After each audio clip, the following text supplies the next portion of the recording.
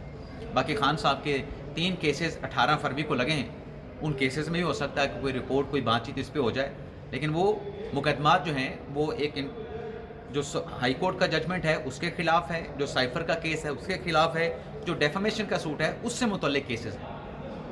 تو یہ ناظرین سپریم کورٹ سے جو تفصیلات ہمارے پاس تھیں آپ کی خدمت میں پیش کی. آپ سے اجازت چاہتے ہیں. اللہ تعالیٰ ہم سب کا حامی ناصر ہو.